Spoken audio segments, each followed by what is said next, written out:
సోదరీ సోదరులారా, ఈ రోజున మనం ఆదికాండం 8వ అధ్యాయం చదువుకోబోతున్నాం. వినండి. జలప్రళయం విశ్వవ్యాప్తమైనది గనుక భూగోళాన్ని అది అట్టిట్టు చేసింది. భూగోళం తన ఇరుసు మీద సరిగా కేంద్రమందు తిరగటం లేదు, కొంచెం పక్కకు ఒరిగి ఉంది. అప్పటి జలప్రళయ ప్రభావమేమో.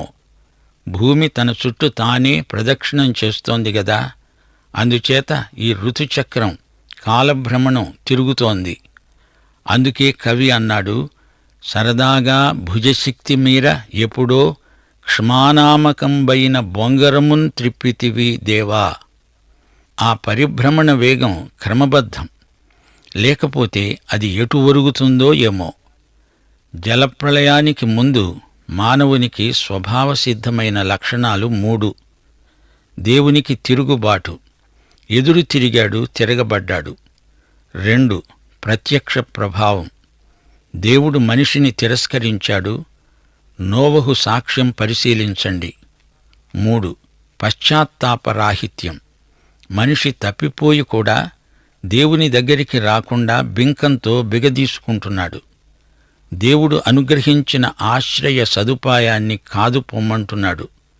120 సంవత్సరాలు నోవహు బోధించినా ఒక్కడూ పశ్చాత్తప్తుడు అవటం లేదు. మనిషి తిరగబడి దేవుని ప్రత్యక్షాన్ని కాలరాచి పశ్చాత్తప్తుడు కాకుండా చేజేతులా తనను తాను నరకపాత్రుణ్ణి చేసుకుంటున్నాడు. నోవహు ఓడలో నుండి బయటికి వచ్చేశాడు. అతనికి దేవుడు ఇప్పుడు ఓ ప్రత్యేక హోదా ఇచ్చాడు. తిరిగి మానవజాతికి తాను శిరస్సు అయ్యాడు. మొదట ఆదాముకు ఉన్న హోదా, అధికారము నోవహుకు ప్రాప్తించాయి. మనమంతా ఆదాముకు సన్నిహిత బంధువులం అనుకుంటే ఇప్పుడు నోవహు మనకు అంతకంటే సన్నిహిత పితరుడు అయ్యాడు. శ్రోతలు, ఇప్పుడు ఆదాము అనకండి, నోవహు మనకు ఈ రోజున మానవ జాతి పిత. సోదరీ సోదరులారా, నోవహు పేరు చరిత్రలో, జలప్రళయ గాథలో నాయకుడుగా అలా నిలిచిపోయింది. అతడు నిర్మించిన ఓడలో రక్షించబడిన వారు 8 మంది మాత్రమే. ఏదెను తోటలో ఆదాము ప్రారంభ వ్యక్తి, కాని అతనితో ప్రారంభమైన కార్యక్రమమంతా జలప్రళయంతో ముగింపునకు వచ్చింది. నోవహుతో మానవజాతులు ఆవిర్భవించాయి. నోవహు మరో యుగపురుషుడు, శకకర్త. ఈ వ్యక్తి నోవహు తన తరంలోని మనుషులందరిలో దేవునికి నచ్చిన వ్యక్తి, దేవునితో నడిచిన వ్యక్తి. 120 సంవత్సరాలు ఓడ నిర్మాణంలో దేవుని కార్మికుడుగా పనిచేస్తూ, అదే సమయంలో దేవుని సందేశకుడై, బోధకుడై ప్రబోధాలు చేసిన నిర్విరామ దైవసేవకుడు, గొప్ప వ్యక్తి. ఓడ నిర్మాణం ముగిసింది. తన కుటుంబంతో అందులోకి ప్రవేశించాడు. క్షేమము, భద్రత అతనికి ప్రాప్తించాయి. భయంకరమైన జలప్రళయం రానే వచ్చింది. అంతా సర్వనాశనం. కాని ఓడలో ఉన్న 8 మందికి మాత్రం క్షేమం, నిశ్చింత. ఆదికాండంలో ప్రారంభాలున్నాయి. ఆదాముతో ఒక ఆరంభం, నోవహుతో 2వ ఆరంభం. మహాశ్రమల కాలంలో రోములో హతసాక్షుల కళేబరాలు సమాధి పెట్టెలలో భద్రం చేయబడినవి. వారి సమాధులపై చెక్కబడిన చిత్తరువులు ఏమిటనుకున్నారు? నోవహు జలప్రళయపు ఓడ. నోవహుకు లభించిన రక్షణ మనకు క్రీస్తునందు లభించిన రక్షణకు చారిత్రక సంకేతం. నరుల చెడుతనాన్ని దేవుడు చూచాడు. దేవుడు చూచే దేవుడు, మన అంతరింద్రియాలను పరీక్షించే దేవుడు. మత్తయి శుభవార్త 5వ అధ్యాయం 8వ వచనం, హృదయశుద్ధి గలవారు దేవుని చూడగలరు, అట్టివారే ధన్యులు అని యేసు ప్రభువు కొండమీది ప్రసంగంలో పలికాడు.